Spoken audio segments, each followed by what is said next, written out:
Okay, we're live now, I think. Well, it says we're going live. I wonder if it's going to crash again. What do you think? That was exciting when it just didn't work for like an hour. I think it's working though. Oh, kind of exciting, kind of frustrating, but I think the last time I was here, then we wound up making a recording. So Yeah. yeah, hopefully we don't have to do that again. But yeah, we'll see. Yeah. Okay. So it says excellent. That's fantastic. I like when it says excellent as opposed to like whatever it was. It was like extremely low quality or whatever it was saying. Anyway, now it's excellent. Fantastic. Um, so yeah, how are you doing, Charles? Pretty good. Yeah, it's going, and I'm actually looking forward to today because Twitter was a buzz as well. It was a busy week, I guess, in Ukraine, of course, with Prigozhin, and then Twitter was a buzz today. So I'm interested in seeing what you've found and talk a little bit about whether it was a success or not, or Yeah, what are the Ukrainians up to? Yeah, we'll yeah. get there. It's it's so it's such a complicated topic, and there's so many aspects of it that people don't really talk about. Like, there's levels of corruption in the Ukrainian government. There's levels. There's corruption in the how the leadership of the military works and functions, in how they buy equipment and what equipment they buy and what they, more importantly, what equipment they are not buying. For example, an example of of a thing that they're not buying is tourniquets. That you'd think that would be a thing that would be on the to-do list, but they just finished their like legislative session and didn't buy any, so that's not great. Another thing that they should probably be buying that they're not are detonators for explosives, so they could make their drone bombs. So there are things going on. So it's such a complicated topic talking about how well this offensive is going when there's all of these issues in the background that are so easy to ignore, but at the same time are critically important.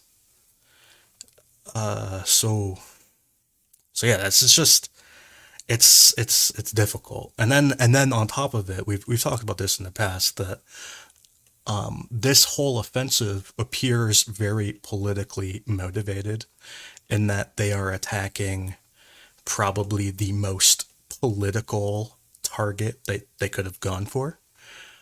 Whereas there may have been other easier targets that they could have gone for and had a military successes that were more prominent, as opposed to this one. That as opposed to their plan, which is like charging through the strongest Russian defenses, yeah, and just going for it. You know what I mean? So there were other options that they could have gone for. Let's change the background so it's a different.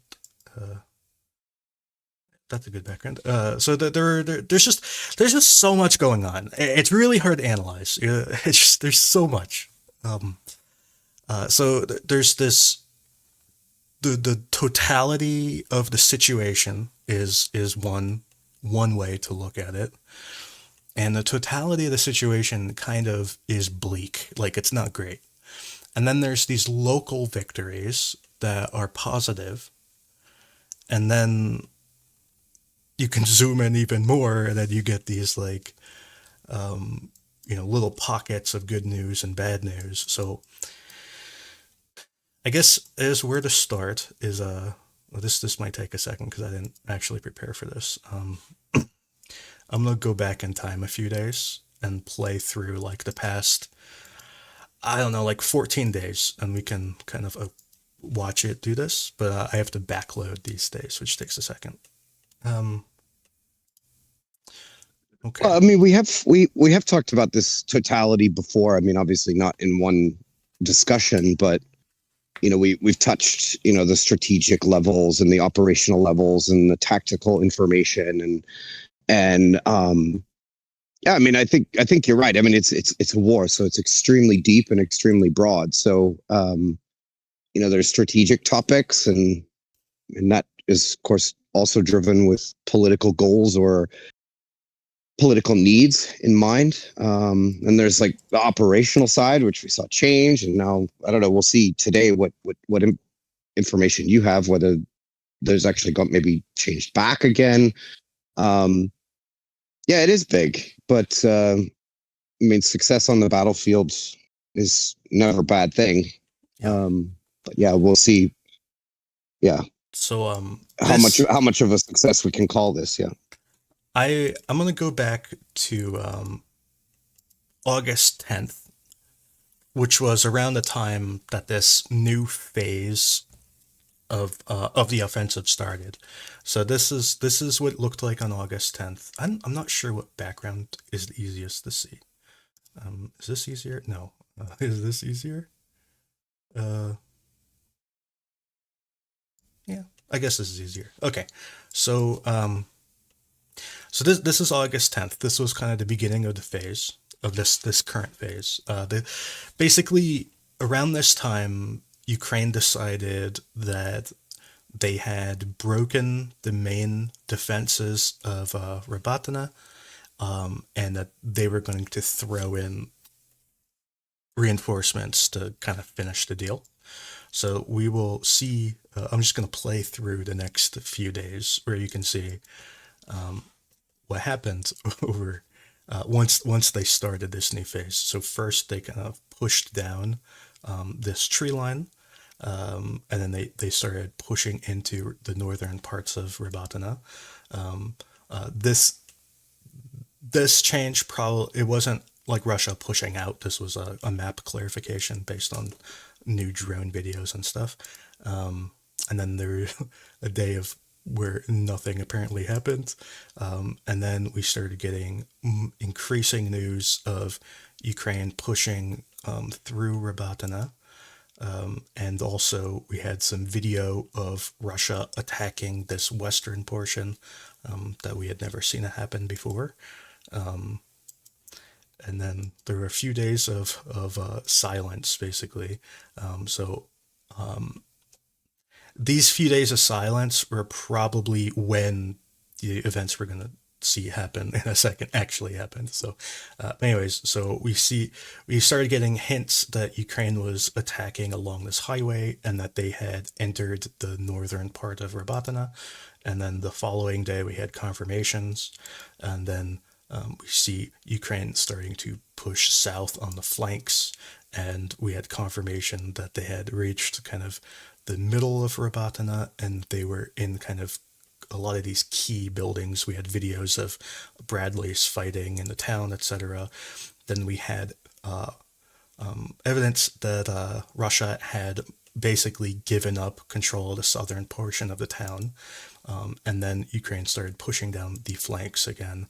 The following day, Ukraine raised the flag in the town. They took part of this trench in the south. We had videos of vehicles destroyed, Russian vehicles destroyed in these forests to the south, and Ukraine pushing ever east. And I will say that this portion right here, this little tiny strip of land, is actually a big deal. That Russia abandoned it without a fight, and now Ukraine started pushing towards that ground, which is actually really important. And now Ukraine is now pushing even further south. And yeah, so this is as of yesterday, and as of today, I don't know of changes. So this is the new phase. What phase would this would be like phase 3 of the offensive, I guess. And now we're being told that they might be entering like another phase. I don't know if that's true. Maybe they meant this third phase was that next phase. But the important thing here, some important things to keep in mind. Yesterday, satellite imagery came out that showed extreme shelling of. I don't want to look at that. I want to look at this. Okay, so we had extreme shelling of these forest strips. These are being defoliated. This is actually a really big deal because this is Russia's next line. Who's doing this shelling? Good question. I don't know. Again, this other tree line that is parallel to it, you can see has been defoliated up until kind of here, whereas this one is being defoliated all the way down, and also here. So there's kind of this gap in the middle that's not being shelled. Is that where the Russians are? Like maybe Ukraine is shelling here and Russia is shelling there, and this is where the Russian current position is? I don't know.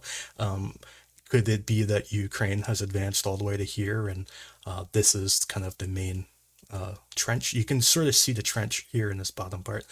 So these are all kind of important things going on. This is, again, extremely defoliated.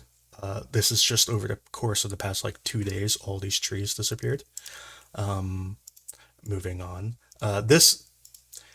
This video, I'm not 100% sure this is correctly located, so I don't really want to focus too much on that video. If that is correctly located, it's pretty interesting, but I don't know for a fact. Again, this forest is getting defoliated, and again, you can see this is the main trench line to the west of it. So who is destroying this forest? Is this Russian shelling or Ukrainian shelling? I don't know. So again, up here we have drone footage showing this whole area. Lots of fires going on. So that's kind of interesting. Along this highway that Ukraine is advancing down, we see defoliation along these trees. Who's doing the shelling? Probably Russia. Probably Russia. So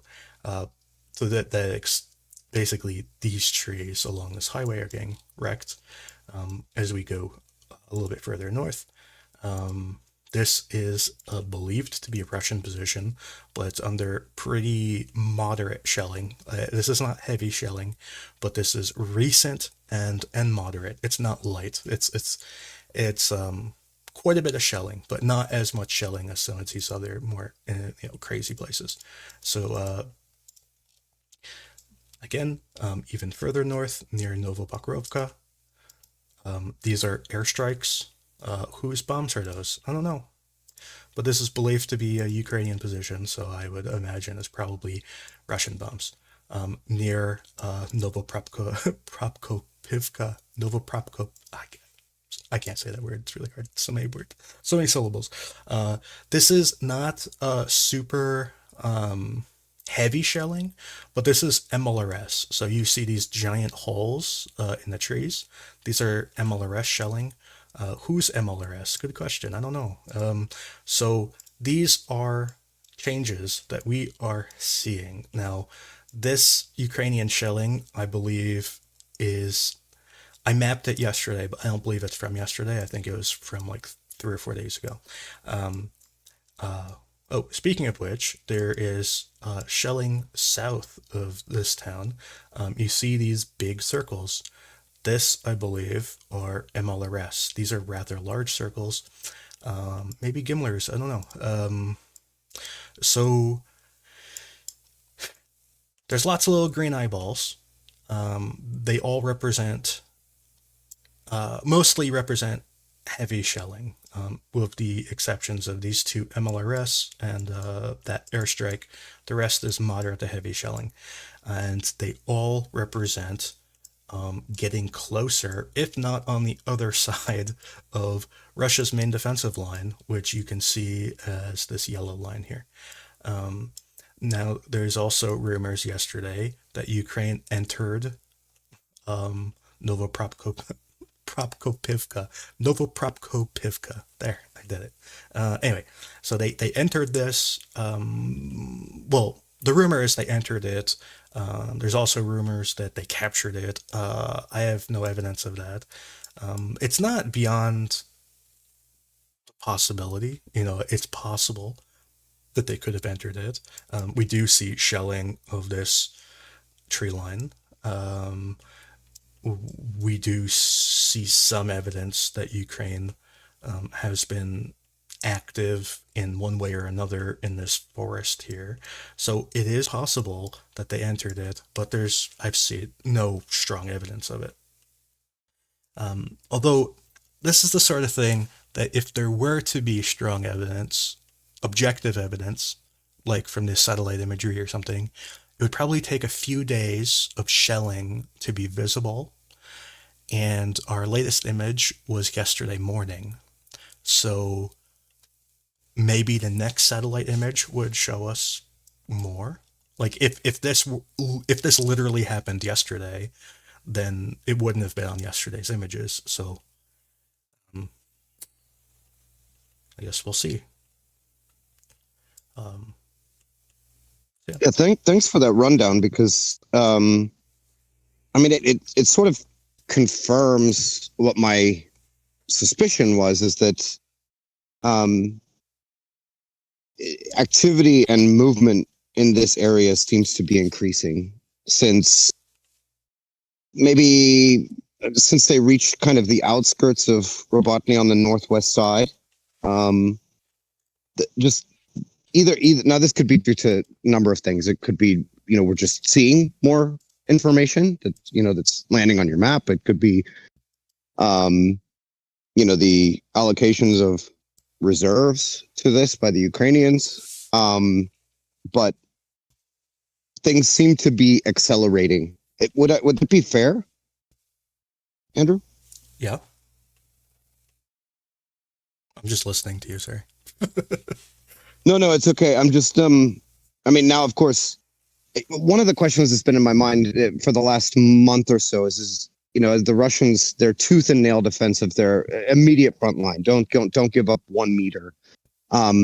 Since that started to take place, and we saw that they were not going to withdraw. They were not going to do any even planned withdrawals to use what we could see their fortifications. The question is okay, well, we have these lines on the map. We have these yellow lines on the map. How much value do they actually have? And that's why it's interesting for me to see this now. I guess, of course, we'll see this over the next couple of weeks. Are they considerably stronger than what the Ukrainians have dealt with so far? From a purely engineering point of view, are they stronger? But now Russian forces and firepower capabilities have been attrited to such a point that's it doesn't really matter that much, or is just because we saw them on satellite imagery, do we see a yellow line there? We say, okay, this is the main line of defense, but in actuality, their defensive concept was more complex than that. And so this is why I think as they approach these yellow lines that are on your map, my suspicion, and I'm just going to go out on a limb here, is that I don't actually think that those yellow lines on the map represent the barriers that maybe we may have assumed 2 months ago, based on the changing situation. Well,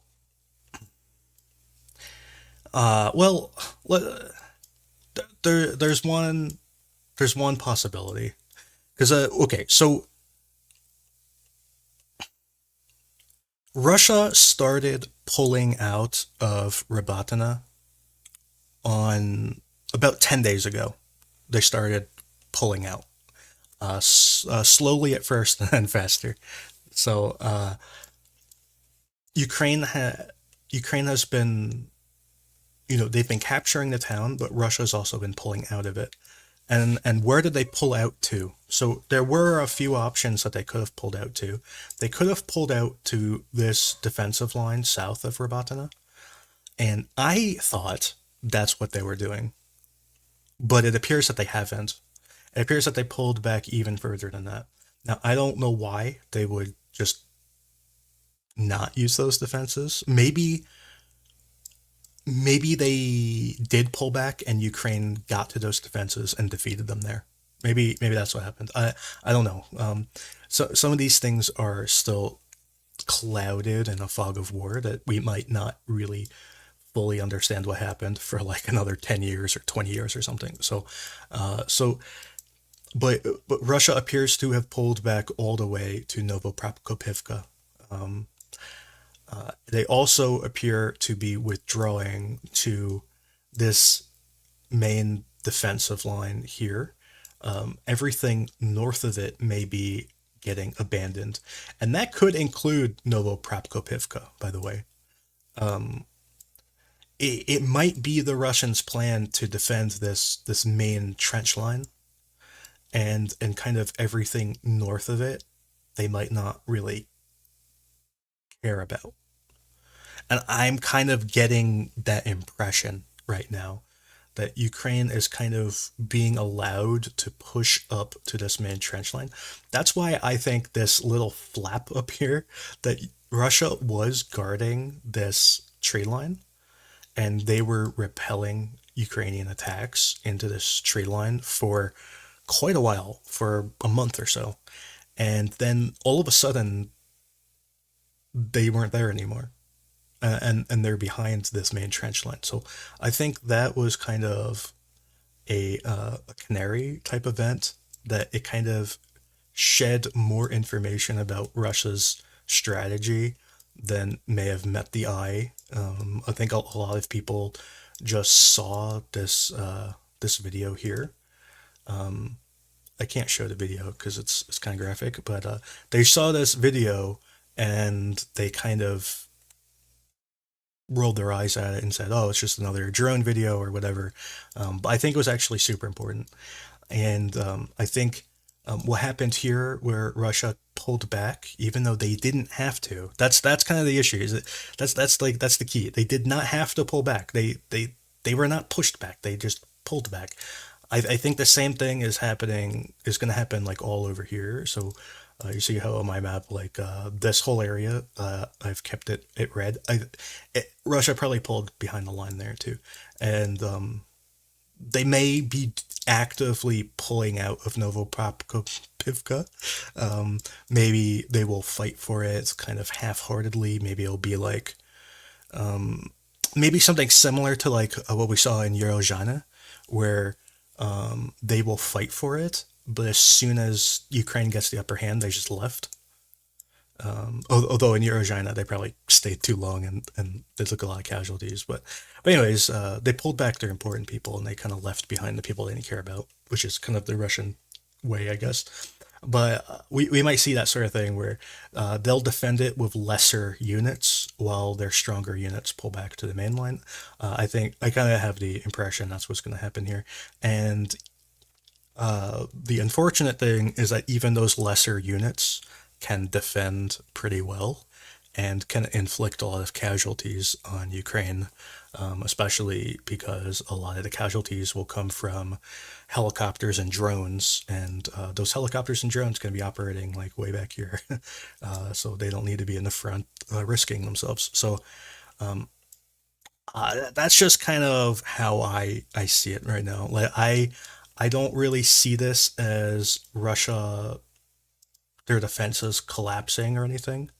I just see them, I think they wanted to fight to a certain point. They reached that point and then they pulled back.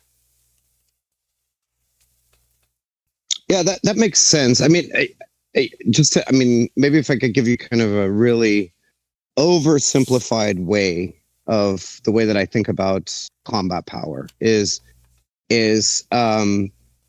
let's just say that fortifications, defensive fortifications, like the trenches, minefields, anti-tank ditch, interlocking sectors of fire, pre-planned artillery engagements, and so on, let's just say defenses, are a multiplier. So let's just say combat power is measured in units. This is, again, total oversimplification. Let's say Ukraine had 15 units of combat power and the Russians had 15 units of combat power, And because the Russians had fortifications, even hastier fortifications, that's multiplied by 2. So now it's 15 for Ukraine versus 30 of Russia. And you take a lot of casualties. It's very difficult. It's very slow and it's very painful. But you keep going at it until incremental gains and so on. And you apply principles of attrition to try to make it so Russia doesn't have 15 units anymore. It goes down. Now let's fast forward to today and let's say that, okay, Ukraine has 10 units of combat power and Russia has 3 units of combat power, but the fortifications are much better. So let's multiply it by 3. So it's 10 for Ukraine versus 9 for Russia. That means that actually this line of fortification is easier to get through than what they initially faced. Of course, that is a complete oversimplification, but I use it as kind of an analogy to talk about combat power and combat multipliers. But does that make sense how I'm looking at this? Yeah. So the question is, who took more casualties? Okay, so Ukraine took a lot of damage. They lost a lot of infantry. They have several brigades. That I think it's really kind of overblown. I don't know how to say this, because Ukraine's casualties were really bad. They were really, really bad. But it's not like every single person died. Like, I think like people are viewing the situation. I think there's people on like the hopium who look at this and they think that, like, you know, Ukraine is still pushing, therefore everything's fine, etc. And then the people who are dooming are looking at it and saying, well, Ukraine took all these casualties, now they can't fight anymore. When in reality, they took a ton of casualties, but they're still sort of capable of fighting. They're not like done. It's like, if you look at it, like maybe they took 25% casualties, where like 25 is like really bad. Like it's borderline combat ineffective at that point, but it's still a force that can do things, even if it's not in a great situation. Do you know what I mean? Like, so these brigades, they were mauled. They took a ton of casualties. They probably need to be refitted. They lost a lot of armored vehicles. They lost a lot of tanks. They lost like basically all of their demining equipment. They lost a lot of infantry. So that's all very bad. But the brigades, they still have their artillery. They still have some infantry, and they're still capable of at least supporting another combat force. And that other combat force are the reserves that Ukraine has thrown in. So that's just kind of a misconception that I've been seeing a lot on both sides. It's like one side is overly dooming, and the other side is like way too high in opium. There is a middle ground where kind of both are true. Like, you know, everything is actually really bad, but at the same time, it's not like the end of the world. So that's just kind of what I wanted to say about it.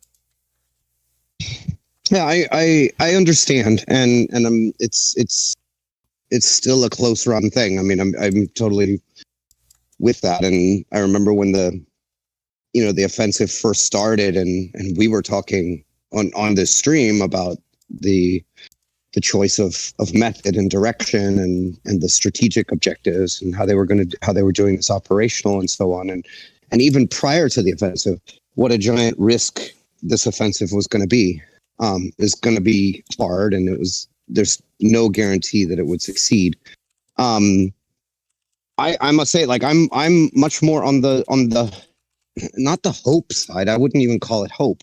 But the trends that I see seem to be going in a good direction. Now, I don't want to discount the human toll of this at all. In fact, opposite. But when I think about those units of combat power, Sadly, human casualties are often somewhat lower on that list of what is a unit. For example, has Russia exhausted its ability to provide ATGMs to the front lines? Have Russian artillery systems and an ability to execute their kill chain? Has it been degraded to such a point that those units decrease? And at least listening to you and to others and reading the information that I'm getting, I can't make any conclusions, but the trends seem to be going in a positive direction for Ukraine, albeit painfully and slowly. Yeah, Ukraine can't sustain this level of casualties. They can't. Ukraine has a lot of limitations, right? They have limited numbers of tanks and artillery. They don't have enough ammo. So they're limited in like every way you could possibly be limited. Like they barely have an air force, you know. So, but of all of their limits, probably the most important one in both the short term and the long term is the lack of infantry that they have. So losing infantry is really devastating. You can't sustain these losses for very long just because they don't have they can't just go forcibly mobilize 5 million farmers, you know, the way Russia can. So this infantry, they have to be valued very highly. Pretty much everything that they do has to be valued highly because they don't have that much. They really they need to be thought of as like kind of like an elite force, I guess, even though their soldiers like mostly are not elite at all. But you kind of have to think of them as elite, as having more value than just what you see on paper. Because if they keep fighting the way that they're fighting, it's not going to go well. Because they're going to run out of soldiers. Because it's just the facts of the situation. Most humans are bad soldiers. Like, what do you think of that, Charles? Like, most people can't storm a trench. It takes a special kind of person. And when you run out of those people, it's not good. It's bad. I don't know if I'm with you in that it takes a special person to storm a trench. And again, I don't want to dehumanize or say anything about the casualties. I've got a point on that in a second, but we've been fighting wars for millennia and these kinds of wars for the last centuries, and the human spirit has shown itself to be extremely capable of storming trenches. In the tragedy of war. What I do agree with, and this is something, I'm not sure if we talked about it on your stream, but the appetite for risk taking by, it could be individual unit commanders, could be the overall culture within the armed forces of all sides. One of the things that if you hear U.S. veterans like myself talk on these kinds of channels is about, the United States Army and in general NATO allies have a very low appetite for risk. They will do many, many, many things to protect equipment, to protect lives, and so on. There's just the risk assessment in deciding operations is extremely strict.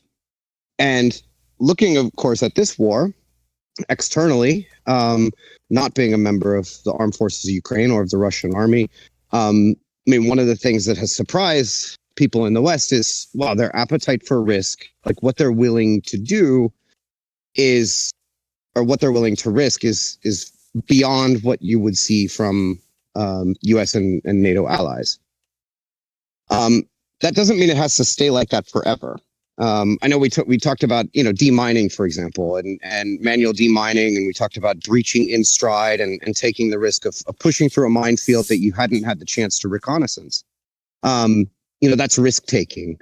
That's something that in Western armies, and likely what was often trained to some of these brigades, some of that aversion to risk was trained in. And it's also embodied in doctrine for Western armies. But it doesn't have to be the same. So we'll see. I think it will be interesting. We may never even know because, of course, Andrew, we'll never see the operations that didn't take place because they deemed the risk to be too high. But that risk assessment and that aversion to risk may change. Actually, I would correct myself. We did see that because we saw the loss of the Bradleys, the engineering equipment, the loss of a lot of that stuff at the beginning. And clearly they did make a decision to reduce the risk to loss of equipment by changing their tactics. But that can always change again. That would be my only point. Yeah. Yeah. I mean, there are some operations we never saw, right? We never saw, 50 pontoon bridges cross the Dnipro. Or did we? Yeah. No, don't get me started on that one, man. Yeah. We did not see. We did not see. So, I have a question. Did you see that combat video that came out yesterday and went viral and all that? With the 30th Brigade? No, I'm sorry. I must have missed it. I saw a lot of videos. I don't know which one was the one that went viral. It was like, I can't show it because it has close quarters combat and people getting smoked. But there's one part in the beginning. I can't show it on air, but they shot like a MICLIC over a tank, like while it was charging into a forest. And it was so cool. And I was wondering if you saw it. No, but I'll definitely check it out. And next time we talk, I'll give you an idea. Yeah. I've never seen a MICLIC like shoot over people who are charging into combat before. I've only seen MICLICs like shoot like into a tree or into a field. I've never seen it shoot like into combat before. It was crazy.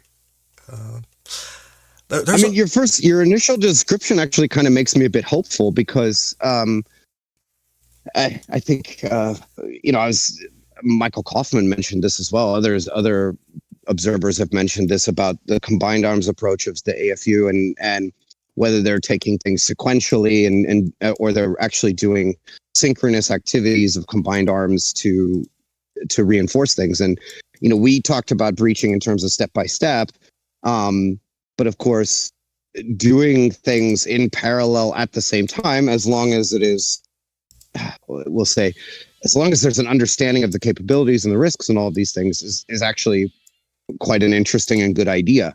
You can have a unit, 50 meters, 100 meters away and shoot a MICLIC into another area and really cause a lot of mess. Okay, so I'm gonna show just the MICLIC part.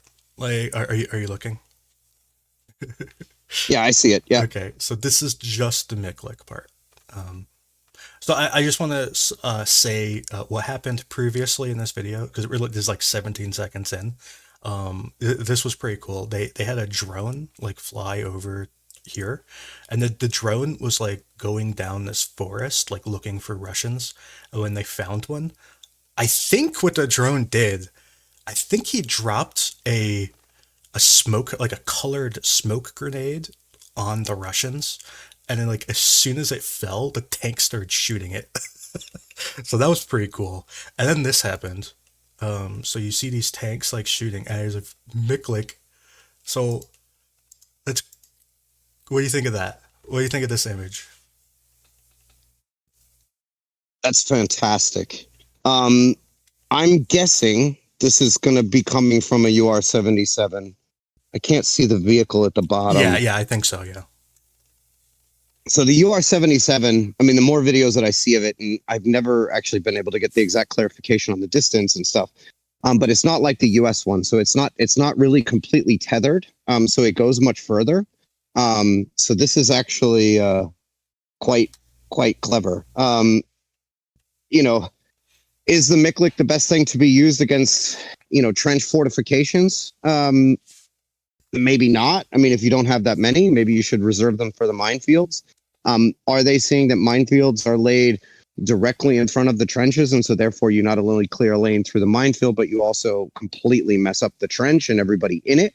But anytime you're shooting about 2,000 pounds of C4 at somebody, that's a pretty good use of explosive to take a position. I am almost certain that they mine the trenches. I think not only is there the risk of mines in front of the trench, but often the first trench is booby trapped or else rigged with explosives that you can remotely destroy. So this. Yeah, I've seen that a lot. Yeah, I've seen that a lot where they get into the trench and then they realize that they're actually by getting into the trench, they've actually entered into a minefield because the anti-personnel mines and even some anti-tank mines are like interspersed in the trench system and fighting position. So yeah. Yeah, and then I not believe, to mention the Mons and other things. Yeah. And the Russians, they pack trenches full of explosives and rig them to explode remotely, which I assume the explosives are mines when they do that, because it's like they're universal explosive. So anyways, so this could be solving like a lot of problems at once. It could be clearing booby traps, clearing those remotely destroyed trenches, and clearing a potential minefield. It could be, and also getting rid of the Russians in the area. So it could be doing all of them at the same time, which seems like a smart thing to do. But this is a really cool video. And this is what we're talking about, doing things at the same time. I mean, you've got the drone operator who's now being used to mark targets, in this case using a smoke grenade, and that smoke grenade could be the target for the MICLIC, right? And they've got them controlled at this point where they can actually determine, which grenade they want to drop. So they could drop a high explosive one, or they could drop a signal one. Red or purple or whatever it is now. This is the drone operator calling for the MICLIC to be fired there. That is for the Russian for any defender in that situation. I mean, that is really difficult to stop. That is well done. Yeah. So if you want to view this video, it's this dot on yesterday. This is the 24th. It's this dot. It's north of Bakhmut, and you can click it, and you can. That's the source. You can watch the video.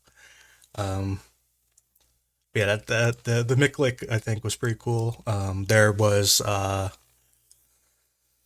lot of close quarters combat in that video, which obviously I can't show.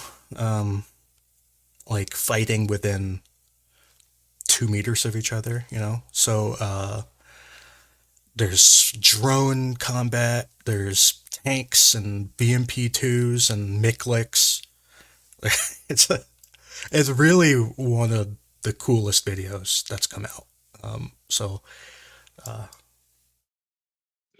And this is what you like to see in terms of, when you're making an assault, is bringing just massive amounts and concentrated firepower against defensive position. More than just the infantry squad infiltrating, or the line of armored vehicles trying to breach a lane, is this symphony of just absolute firepower, which of course it can't be done using aircraft. This is what that looks like they're figuring out a way.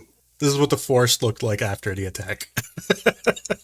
It got just deleted. It was like before this attack, this was a complete forest, and then like the day after the attack, it looked like this. This satellite image I got on the 21st. So I think this assault was around the 20th or the 21st, and the video came out yesterday, so that'd be like 4 days after the assault, which is about the timeline you expect to see these videos come out. I have a question about this Dorozhnianka area. The reports of Ukrainian attacks here, they were all hinting at recon attacks, not like big attacks. So these would be like little tiny attacks. I have seen absolutely zero evidence on satellite that really anything has been going on here. There's on the 19th. On the 19th, there was some really light shelling. You could barely even see the shelling in this image. It's like really, really light shelling. Not much to talk about. And then on the 9th, so this is like 2 weeks ago, this area caught on fire, which was interesting. I was wondering if anything would ever come of that, and there's been no evidence anything changed since then. So that is all I can really say. I don't have videos from here to talk about. I don't have sources who are here who I can talk to. There's almost no information beyond this, that other than we do know that Ukraine is attacking down this railroad. There's no evidence of progress. We do know that Ukraine is at least occasionally located in this area of the forest, because we have videos of Russians shooting it with a tank. And we do know that Ukraine is in this kind of top area of the forest. They might control the whole forest. There's very light shelling here. And there were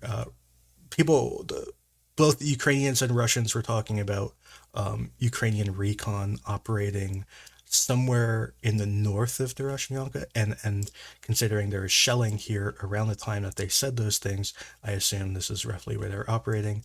And beyond that, I got nothing. Every time new satellite images come out, I look, and there's no change.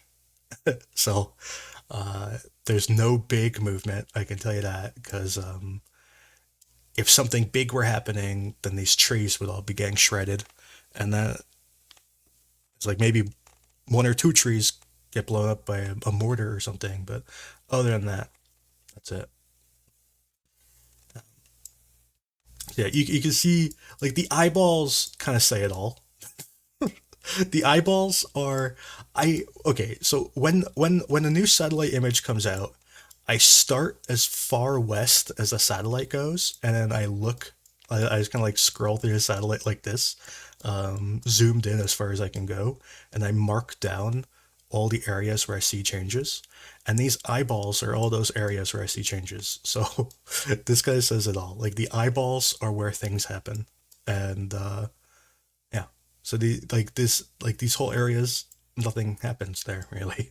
That, at least nothing that I can see. It might be like really small units attacking, and maybe if, like, 10 guys are fighting and they fire like 3 mortar rounds or something, then it's so little damage I can't see it. But there's nothing that warrants a big artillery barrage or anything like that. So yeah, let's move on. I have a question, Andrew. Yeah. Because you just reviewed the satellite imagery. A while back, we were talking about the possibility of planned deforestation or defoliaging of some of these windbreaks around the fields by Russian forces. Did you see any further evidence of systematic elimination of concealment on any of those? No, but there have not been good images from this corner. Um, because like one day like the image ended like over here and then the next day it started over here. So the, this area just does not get imaged very often. Like I don't know why. Like I've tried to buy images from like Planet and whatever the higher res images. I tried to buy images here and they like don't sell them because they don't like take pictures here. So this and then like it really rarely gets hit by like the Sentinel like rarely hits here. I don't know why. Like this little area like very rarely gets hit by satellites and it seems that whenever it does it's cloudy. So yeah, it's just it's frustrating. But no, I haven't seen it. I do look for it when there's a new image. I do look for it, but I haven't seen it. This Saladka area, this is where they were chopping down those trees. Um, they did it like along this forest strip, and like along this one here, and I think this one too, and maybe that one. But it was this area of Saladka that they're chopping down those trees, and I do look for it, and I just haven't seen it lately. Maybe the next image will. I think the next image might be tomorrow. Uh, Maybe the next image will show us this area because the last one ended like the one that came out yesterday ended in like around like Vuladar, so it didn't go that far. Okay, no worries. I'm just curious, and we'll see. Yeah. So yeah. Speaking of changes, I think Ukraine has moved up to here and Prutny. Now this area is um, this kind of like weird like appendix that's been sticking out of the Russian line ever since they lost Staromaiorske. This kind of appendix has been sticking out awkwardly, and we've been kind of questioning when will it collapse? When will Russia leave? There's like no roads there anymore. Like like the only ways to get there is like to drive along the forest strips, like on like farm like tractor roads.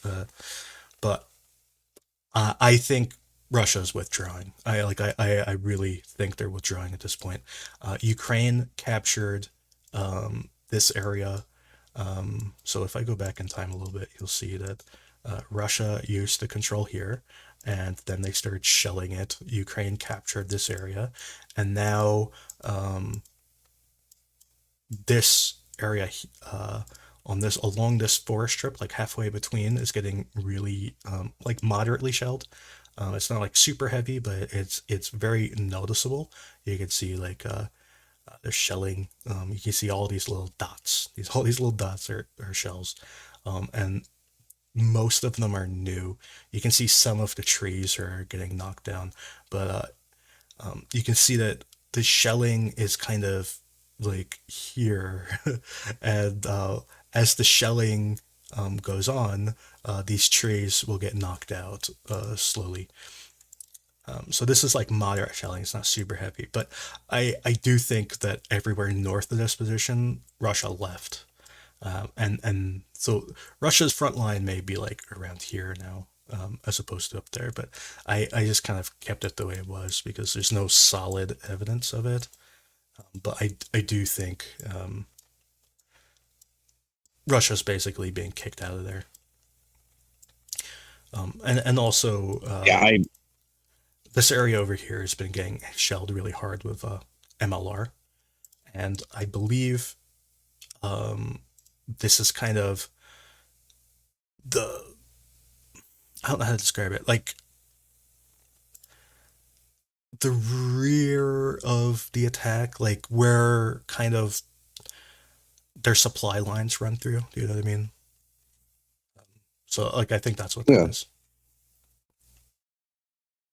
Yeah, I mean, if, and this is a big if, but I mean, if the accelerated tempo along the Robotyne axis, and we haven't talked about the Veliki Novosilka area yet, but if these if this trend continues, I think we're going to see a lot more of these kind of little bulges and pockets that are unclear. These areas, not every piece of ground is worth fighting for, right? So just nothing will happen there until that just becomes untenable.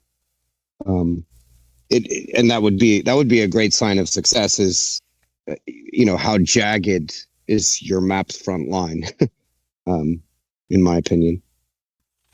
So do you think more jagged is more good or less jagged? Definitely more jagged is more good, in my opinion.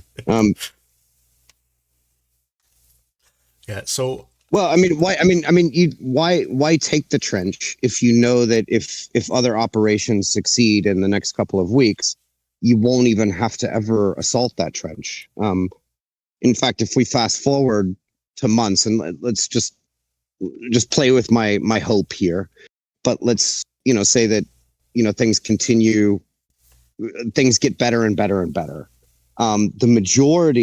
The large majority of these Russian positions that are on the map will never even have to be assaulted. They'll just be made untenable. hopefully, that would be nice. Uh, Regarding this Velika Novosilka area, I think Ukraine is in an operational pause right now. That's kind of reading the tea leaves what I see. Um, I know that it's been publicly stated. I don't know if it was supposed to be, but it has been, so I don't feel worried saying it. But I do know that they have rotated out um, the battalions that basically captured Urozhaine and Staromaiorske. They've been rotated out for a brief respite, probably to refit, because they took a lot of casualties. So they're probably refilling their infantry with reserves and whatever. And I don't imagine this is going to be long. It might be like a week or something, or like 10 days. But so they've been rotated out. There's another force here doing stuff. They've tried attacking down this forest strip. There's a little green eyeball representing that. We also had some videos here where there was like tanks and stuff engaging, and another video over here of tanks engaging. I think.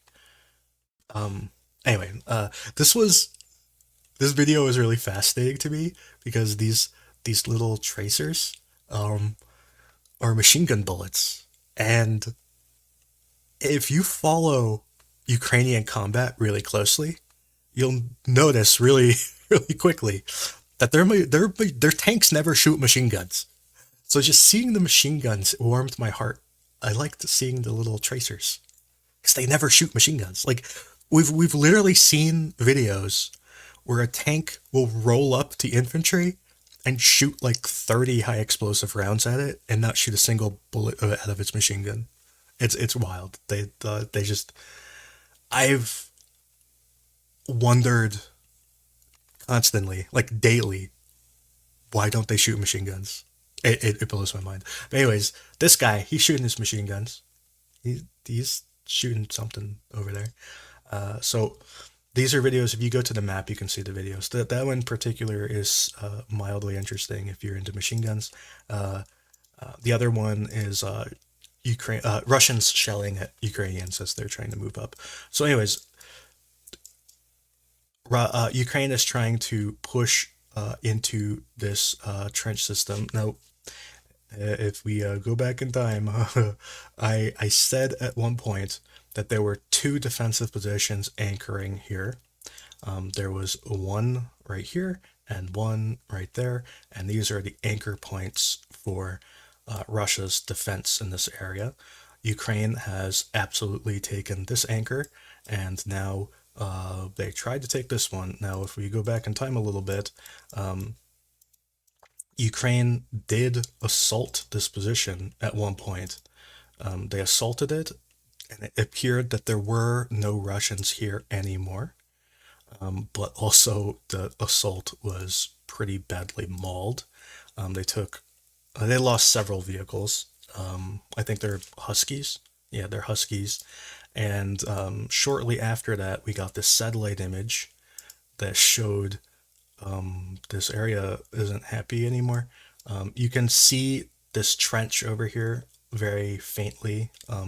Just like very thin green line is that trench system. And you can see that this is probably a bomb, an aerial bomb blowing up, and all these trees kind of got destroyed. And you can see these track marks left behind by tanks and whatever. So this area got pretty destroyed. The day before this image, this area is just like green trees. So it's kind of hard to show the before and after in these images, but that's the thing that happened. So anyways, now Ukraine is trying to assault it again. They are shelling this trench. You can see the shelling here. You can see that's the destroyed Husky that Ukraine lost in the assault. The other Husky is like over there, I guess. And so yeah, Ukraine is attacking again. So what I think happened, I think Ukraine assaulted probably around the 16th. We saw the videos on the 17th, maybe the 15th. It was like 14, 15, 16 they assaulted. We saw the video on the 17th where the assault failed basically. And then I think Russia probably counterattacked and retook everything back. It took me a while. It took me until this shelling video to remark it. And also, I think Russia counterattacked up this tree line. And Ukraine is shelling that as well. And this assault down here, I have no clue what happened to this assault. We do know that Ukraine pushed into these like bunkers and they cleared them. And then shortly thereafter, we got an eyeball of this area being pretty heavily shelled. But all in all, not really sure what's going on there. I think it's probably either a gray area or back in Russian control. I don't think it's in Ukrainian control. So that's kind of the current situation here. I think it's kind of an operational pause. The main combat force is recuperating after taking all of these like really hard fought battles, and I think they're going to be back in a few days, and then we might see something activate again. So they'll probably be out resting for a while, come back, and then probably take a few days to get their bearings, and then after that, maybe in like a week, we'll see something happen. Okay, that makes sense. Maybe just one note, because I see a misconception on refit sometimes, about maybe just to add a few comments about refitting. And actually, I see this as really great news and kind of what refit means to me. Obviously, I mean, you mentioned if there are any replacement personnel or anything like that. Of course, if anything is seriously broken, it starts to get fixed there. But when a unit is in combat for a long period of time, there is a ton of stuff that a unit needs to keep fighting. Like it's just an endless list of stuff. This includes everything down to antiseptic cream in the medics bags, and maybe on somebody's machine gun there is a feeder prawl which is slightly bent, or a hydraulic fluid. All of this stuff, you can't get everything, absolutely everything you need to sustain battle to the front line. When you're on the front line in combat, you're basically getting prioritized food, ammunition, water, the basic essentials you need to keep putting lead downrange and doing your job. But during that time, the longer it goes on, the more little things you run out of, the more little things break. And that's what refit time is used for.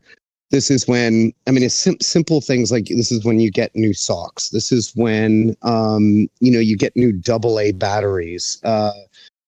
There's tons of little things that happen in refit, which are extremely useful and needed because, you may not be able to get illumination flares, for example, during your supply runs to the front lines. You're just going to get the basic essentials to keep moving. During a refit, even if it's just a week or 10 days, not just for the people to get a break and a sense of safety and a shower and these kinds of things, but also and even like rest a sprained ankle, those kinds of things on the human side, but also on the equipment side, there's tons of little stuff that you can push through in combat. But at a certain point, it adds so much friction to your operations and you can't do certain things because you don't have a certain item. So that's great. That's what these guys are going to be doing, getting new power banks or whatever it is that they need. That's where all of that's going to come in. So it's fantastic because those supply runs to the front line, they're going to be constricted in size, in quantity, in ability to get through. You just don't put everything moving forward. So that's good news. It's good news that the Ukrainians have the ability to do that. Let's say that. Yeah. And I'm not sure exactly how it's working here. I'm assuming that they basically swapped out one battalion for another battalion, in the same brigade. But I'm not really entirely sure how it works, but, one of the, anyway, one of the guys I follow is I follow him on Telegram, but he's in this brigade. So him talking about it publicly is how I know they did the rotation. I don't know if he was supposed to say that. He may have gotten in trouble, but I don't know. I like I said before, there's no satellite imagery from this corner, and I have no news other than that either. So I really have nothing to talk about in this quarter. There's shelling in Mikilska, there's shelling in Vodiana, there's shelling in anyway, all these towns. I don't feel like saying all of them, but Russia's been shelling along this highway all the way up to Novoiehorivka. They've also been shelling the entire area around Marinka and all the way back to Krakove and Alexandropil and Krasnohorivka. This area here may be in Russian control. I'm not 100% sure. It seems that there was a video the other day of Russians being. Actually, I really want to show that video. It's really cool. It is a Russian video, but it's super cool. I think it's worth watching this one. And there's no violence or anything. So,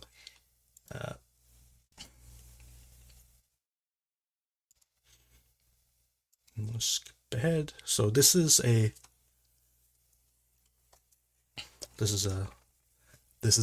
mine that we've seen Russia attack this position multiple times.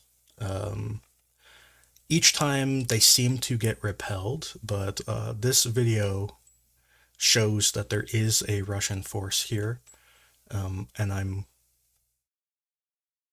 not sure how current this video is, because it may be from a week ago, because there's another thing that happened that I'm going to talk about in a second. But here we see what this little drone is up to. What do you think he's doing, Charles? Yeah, he's looking for signs of the enemy, and not just to find the enemy, but no, the resupply drone. He's a resupply drone, Charles. Look at him go. Oh, that's clever. Have you ever seen a resupply drone? I don't know what he just dropped on them. It was like a box of something. Look at the guy. He's like, here, drop it here, buddy. I have no clue what he's dropping. I think some of it is medical equipment. I think some of it is water, maybe. Um, Not entirely sure, but yeah, this is not a weaponized drone. This is a supply drone. That's why I feel safe showing it because nobody gets hurt in this video. It's just dropping medicine and water on people. So yeah, so this is I thought it was a really interesting video because it's just a different take on drone warfare. It's not all about combat or even recon.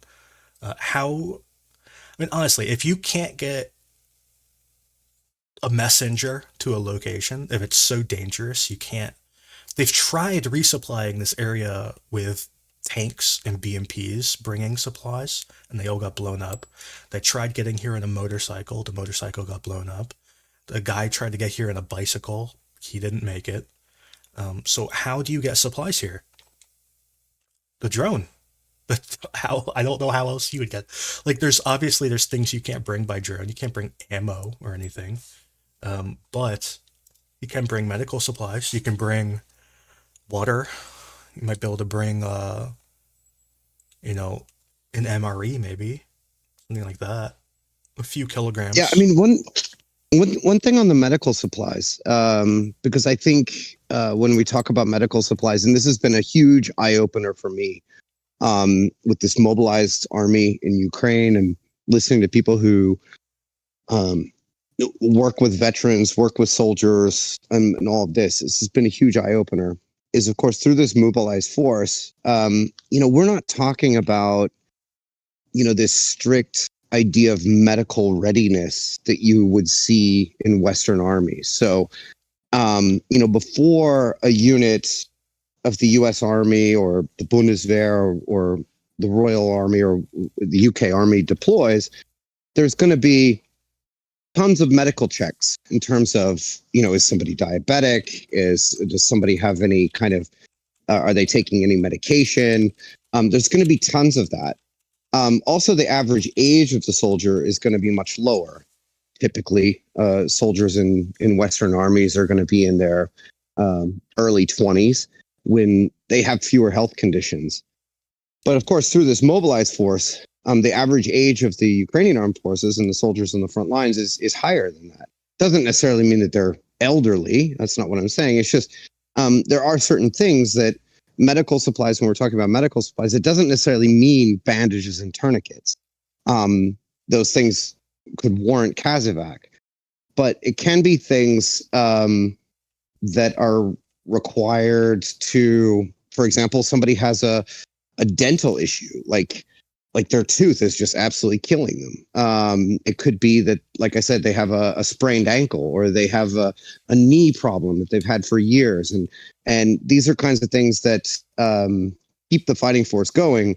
So when I think about dropping, I mean, this is just an example here, but when I think about medical supplies, it doesn't have to be trauma medical supplies. It can also be things that we sort of take for granted. Just medication that somebody takes for a, quote unquote pre-existing condition, Yep. that's easily dropped by drone. So the reason why I say I don't know if this video is current is because a few days ago we had a Ukrainian video of a tank assault on this position where they rolled in with a few tanks and basically blew up all the buildings and then ran away. So I don't know if this tank assault was before or after that drone video. That's why I'm keeping us as a gray area. If the drone video is after, then obviously this would be a Russian controlled. But it's a gray area for now.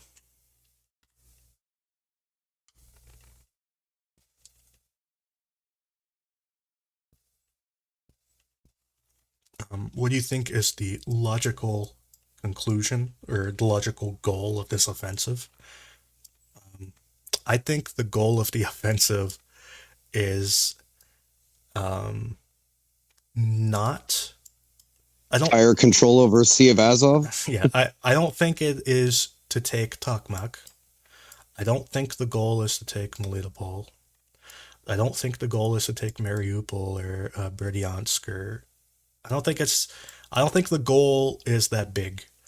I think the goal is to get close enough to something to put it under, if not fire control, at least some level of artillery domination. Last time we were talking about the ranges for artillery control versus domination and all the other nerd words that artillery people use. Our fire control is 7 kilometers. If I remember right, which I probably don't. I think domination is 15 kilometers or 18 or something like that. I think I saved it. Let me see. Pinned comment? No, I didn't save it. Okay. But anyways, so yeah, so it's like 15 kilometers. So if you get within 15 kilometers of one of these major locations, I think that's a victory.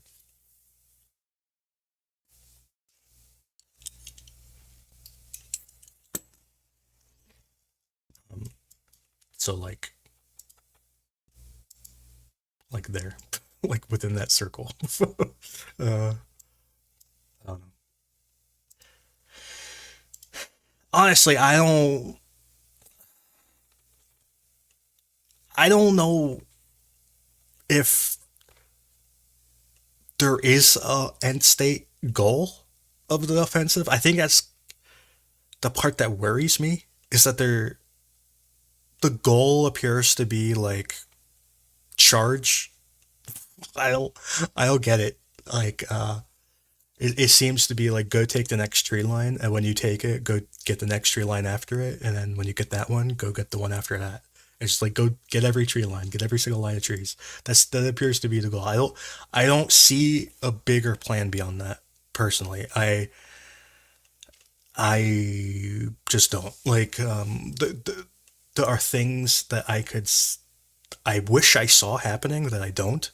I wish I saw them doing some sort of like linking these two assaults somehow, because they're having some success over here and then they're having some success over here, but they're so far away they can't really help each other.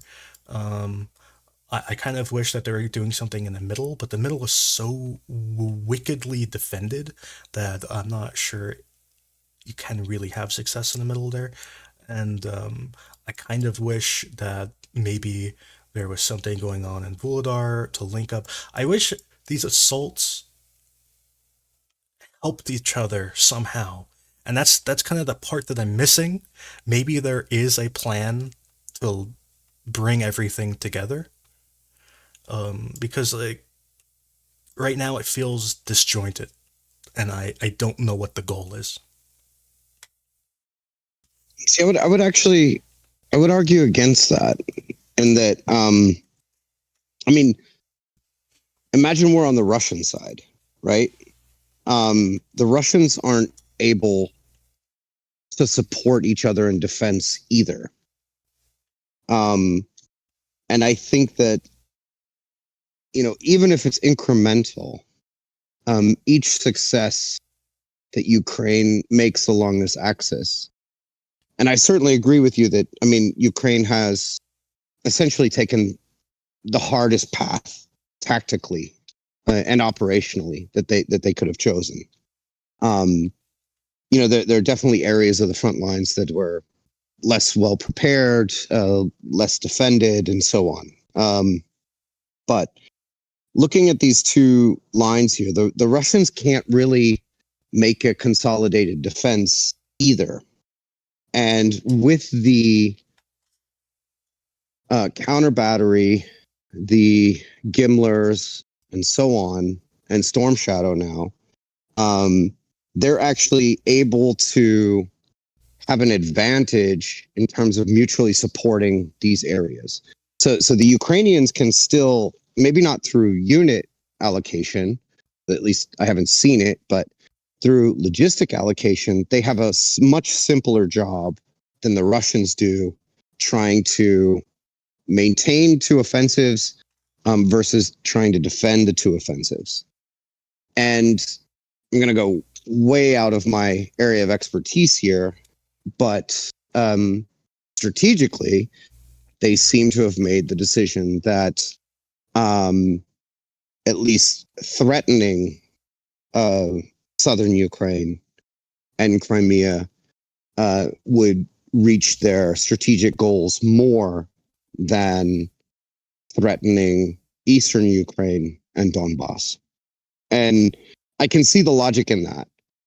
I can see it. I can see the logic operationally in terms of the Ukrainians have more ability to mutually support these two axes than the Russians do. I can also see how their tactics sort of augment that to ensure that they have that advantage of, not necessarily to say internal lines, but certainly more ability to support them than the Russians do to defend them. And it seems to fit a logical strategic goal. So they've definitely chosen the hardest path. But we shall see. Yeah. It's just they have so many needs that it like inside of Ukraine, in like parts of the military and parts of the people who follow the military closely, there's a lot of pessimism because there's not enough infantry, there's not enough armor, there's not enough ammo, there's not enough medical supplies, the training's not up to par, officer training is bad. So these medical training is bad among the soldiers. Like a lot of people don't even have medical kits, and even if they have one, they've never been trained on how to use it. So there's all of these issues that exist, like that need to be addressed, and a lot of the issues only Ukraine can address, like things that foreign countries can help with. Like we can help them with ammo. We can help them to an extent with armor, although Ukraine is going to have to develop their own ability to manufacture. It's really critically important that they make their own stuff, which they're working towards. It's just hard because they're in the middle of a war. So we can help them with ammo. We can help them with armor a little bit. We can help them with airplanes, with like F-16s and stuff. But the biggest issues that Ukraine has are internal, and we can't help them with that. That's something they got to fix on their own. So it's just this type of offensive where the strategy is this slow, long, bloody grind combined with all of those other issues is breeding pessimism and dooming.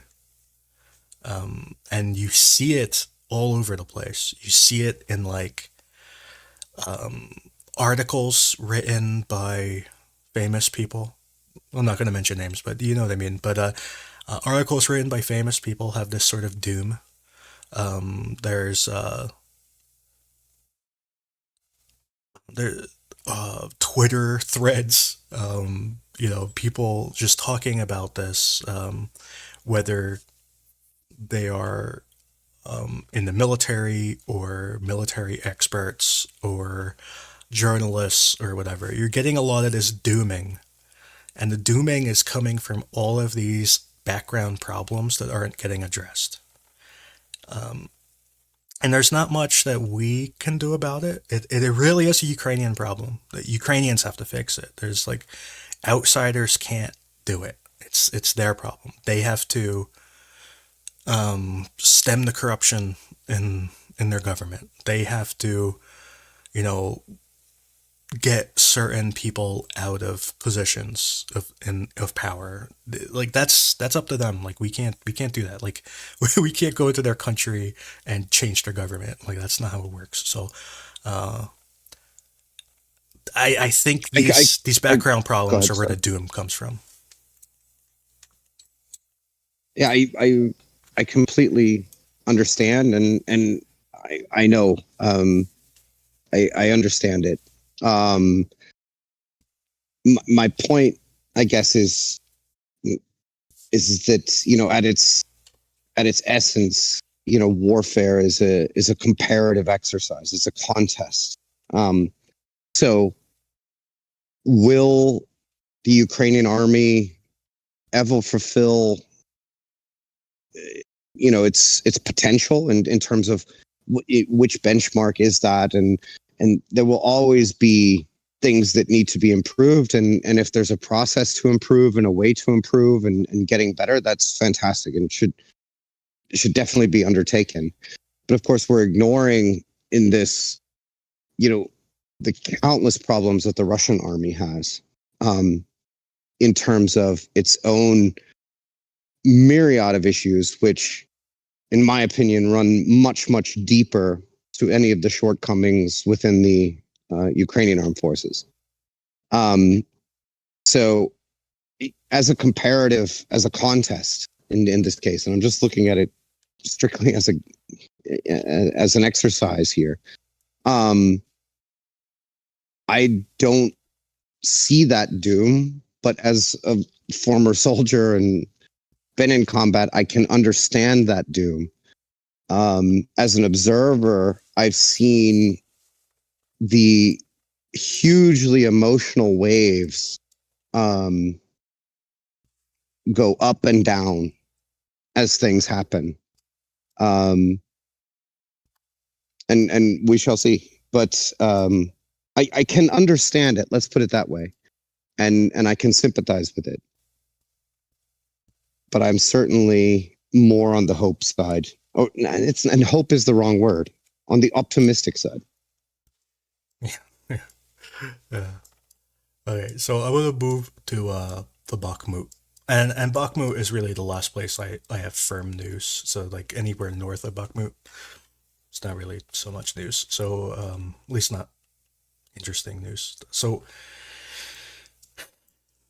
basically, in around Klischiivka and Andreevka right now, the situation is kind of that Ukraine pushes into a position, they capture it, they get hit by artillery extremely hard, they're forced to withdraw.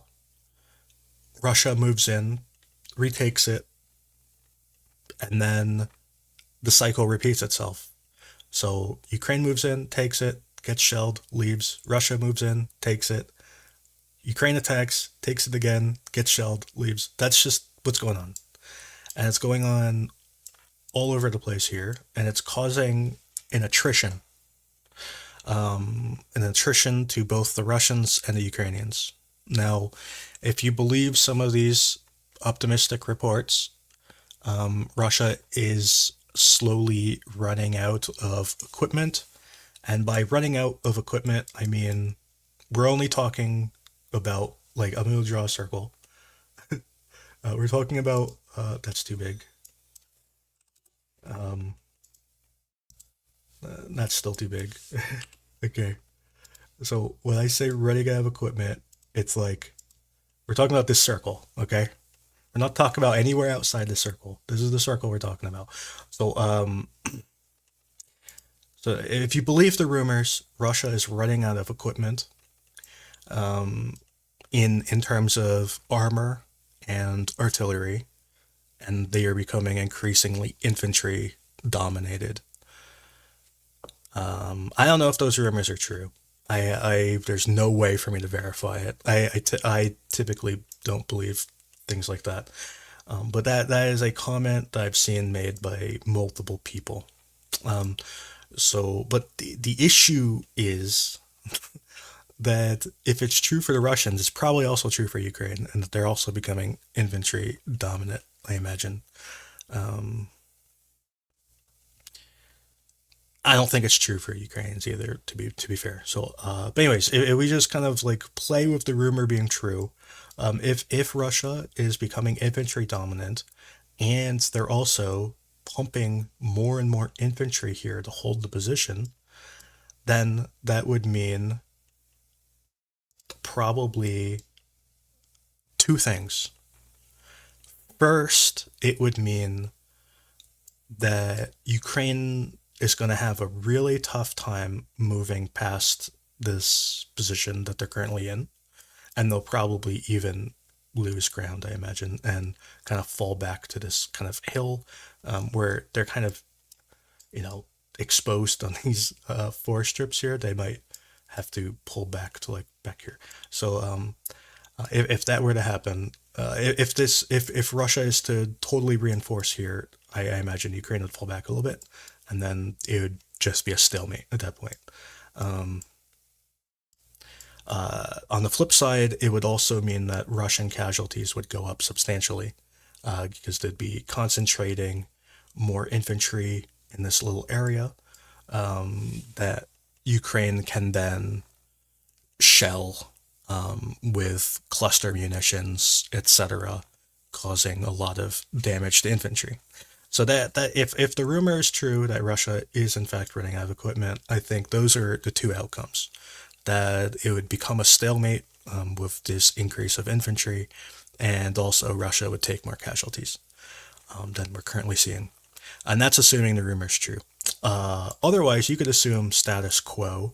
The status quo is it just land is constantly going back and forth, and neither side can gain an advantage, and both sides are losing equipment. So one of those two things is true, and I'm not entirely sure which it is. So I assume it's the status quo is true, because it's really the only thing we have evidence for. So that's kind of all I have to say about this Klischiivka and Drivka area. Ukraine does appear to be moving through Klischiivka and slowly capturing it. The town itself really has next to no value, but you need to reach this railroad. And if Ukraine were to capture this railroad right here, especially this section of the railroad, and keep in mind that this is a rather steep hill, so this whole forested area is on a steep hill, and the area south of this railroad, so like where I'm hovering my mouse, is also a steep hill. So it's kind of like the railroad is like the only flat part. Anyways, if Ukraine can capture this railroad crossing here, it could dramatically change the situation, because they could kind of cut off Russia's ability to assault out of this stretch of railroad, which could shift the fighting more up here, getting closer to like Opitna. Or if Ukraine were to capture like this area of the railroad, it could damage Russia's line north of the railroad, and they could start maybe pushing south to take Kremmina. So those are kind of things that could happen. They're kind of logical conclusions that Ukraine is obviously aiming to do. They've done assaults where they tried to push down like this, and they're obviously kind of aiming for this area of the railroad. Andreevka is pretty much irrelevant. It's the railroad that matters. So yeah, that's kind of all I see going on here.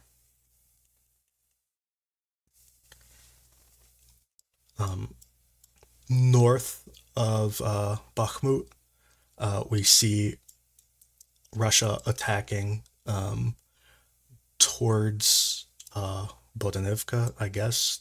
I guess you could say that. But anyways, they're like attacking south from Dubova-Vasilivka. They're crossing kind of this kind of like, I don't even know what to describe. It's like the area between the two trees. Anyway, they're trying to push that way. They have not had any success. Other than that, this is mostly status quo. And then I showed a video before of Ukraine's assault here. I'm not entirely sure the results of that assault. It could be that Ukraine has taken this forest.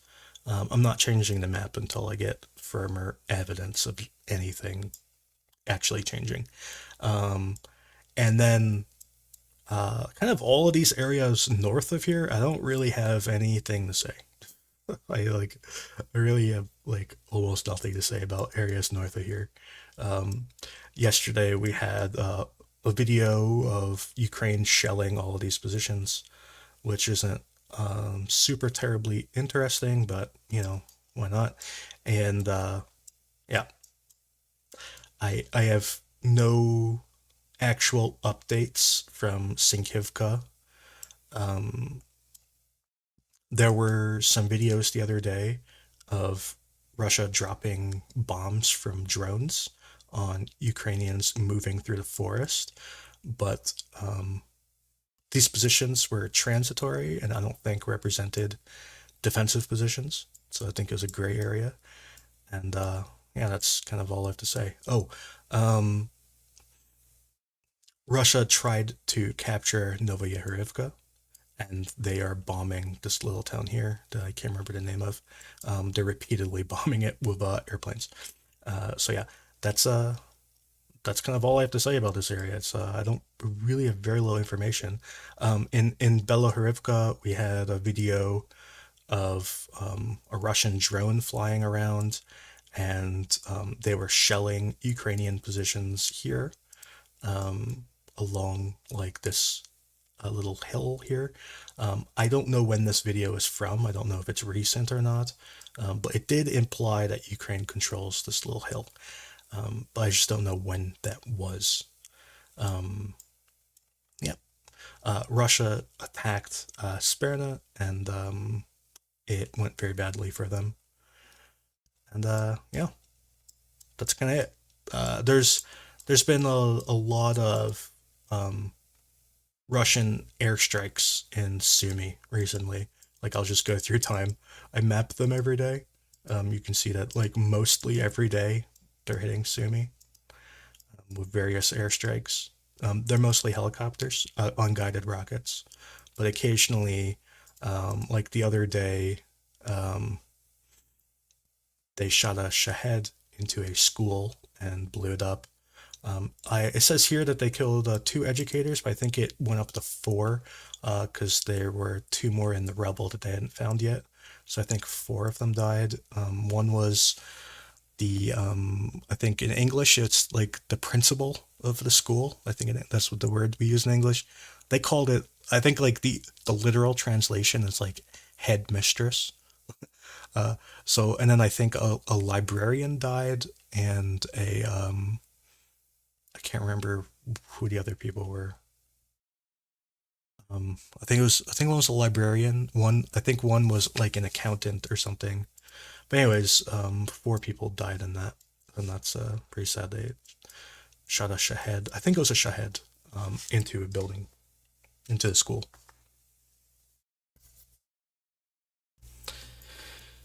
So yeah, and then there's also other events that happen. They attacked Ismail on the Danube. There was the Ukraine blew up this S-400 complex. All these things that I think everybody already knows about.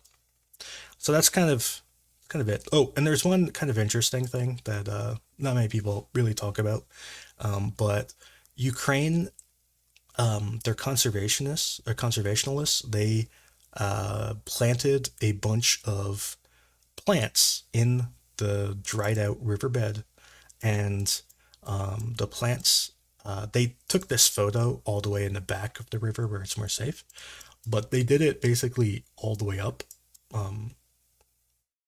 to the Dnipro, and the plants, from what I see, are kind of spreading through the Dnipro now, and they've done it in like all of these like little waterways.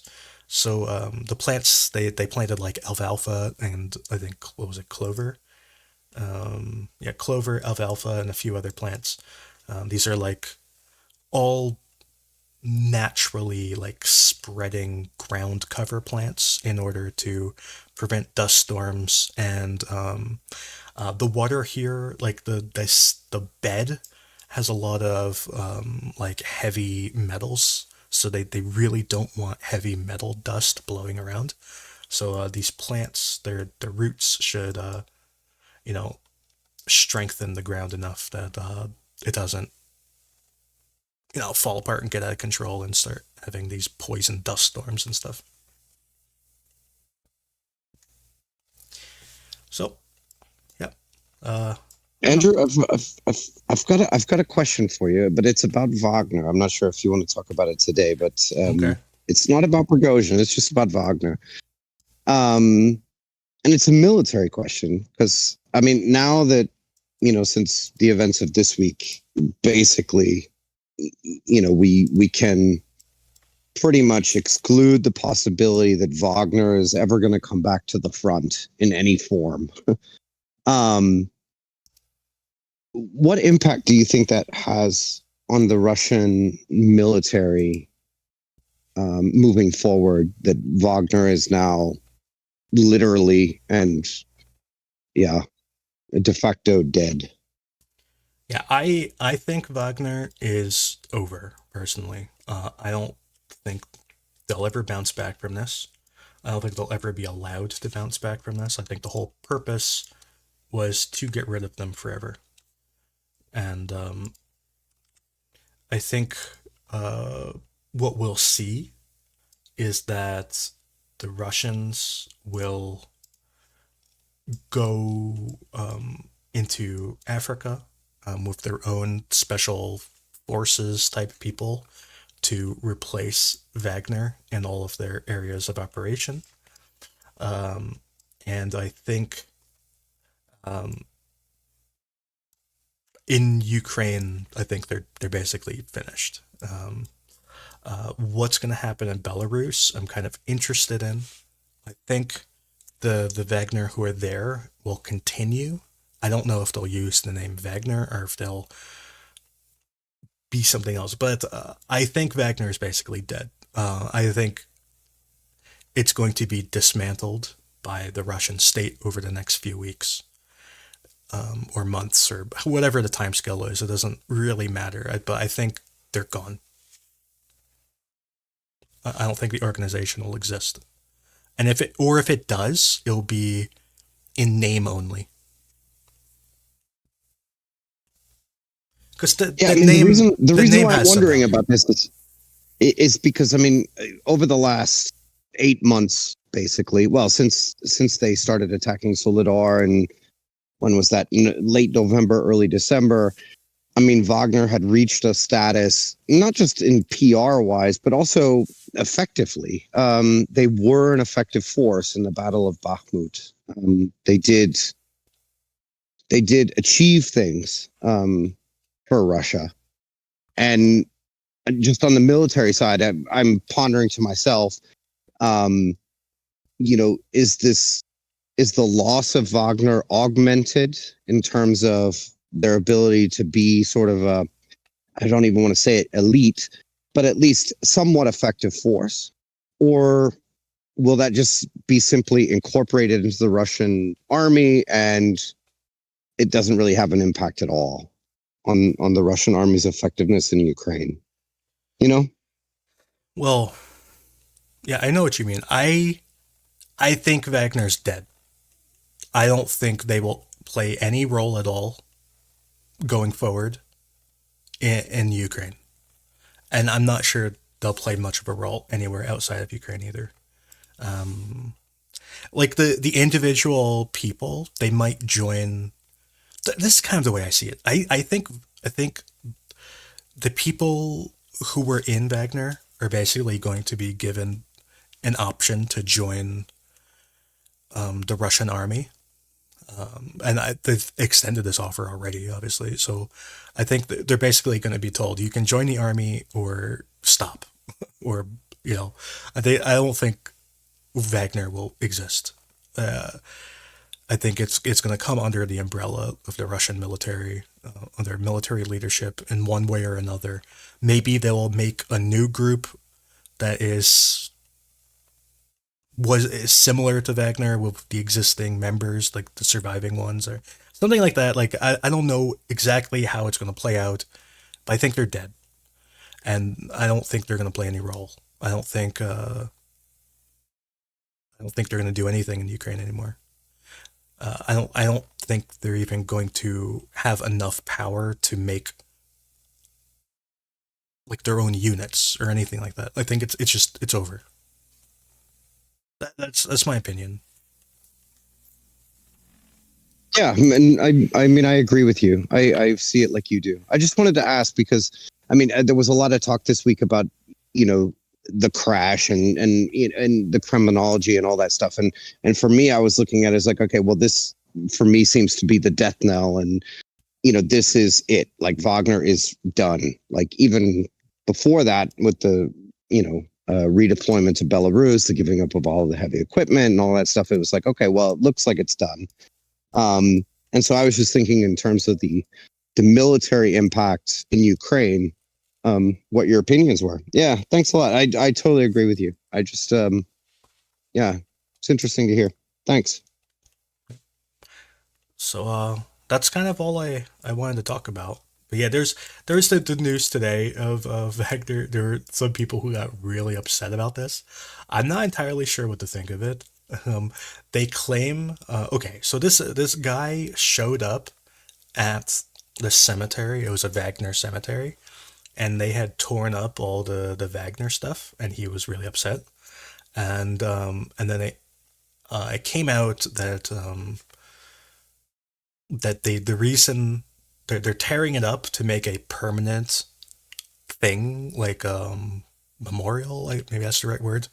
That they're going to like lay concrete and put up like little pyramids or whatever with the name plates and stuff like that. So apparently this guy didn't know that, and he got really upset that they tore out the Wagner cemetery. So anyway, that seems to be the story that people are the agreed upon story. I don't even know if it's true. Like I don't like the concrete part and the pyramids and whatever. I assume it's true. There are some like photographs of like the plans and stuff. But anyways, this was an interesting story that I woke up to today with this trauma about Wagner that I think was probably just a misunderstanding. But it was just an interesting little thing that came up today. It, more than anything, it just shows how upset Wagner is that any little thing they're taking as a direct insult. And I think that's kind of the interesting part of the story to me. I don't really care about what they do with Wagner Cemetery. But anyways, that's all I kind of wanted to talk about today.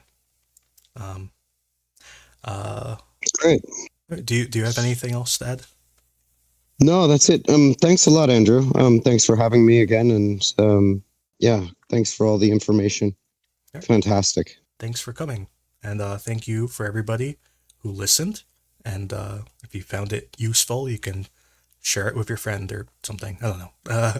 I'll be back on Tuesday at 8 p.m. Eastern time in the United States, which is very late for Europe, which is why I have the Friday show for Europeans. But anyways, so on Tuesday I'll be back, and then on Friday, and Charles will not be here next Friday. That's okay. Maybe we'll find somebody else. Who knows? And anyway, that's all I have to say. I'll see you next time. Goodbye.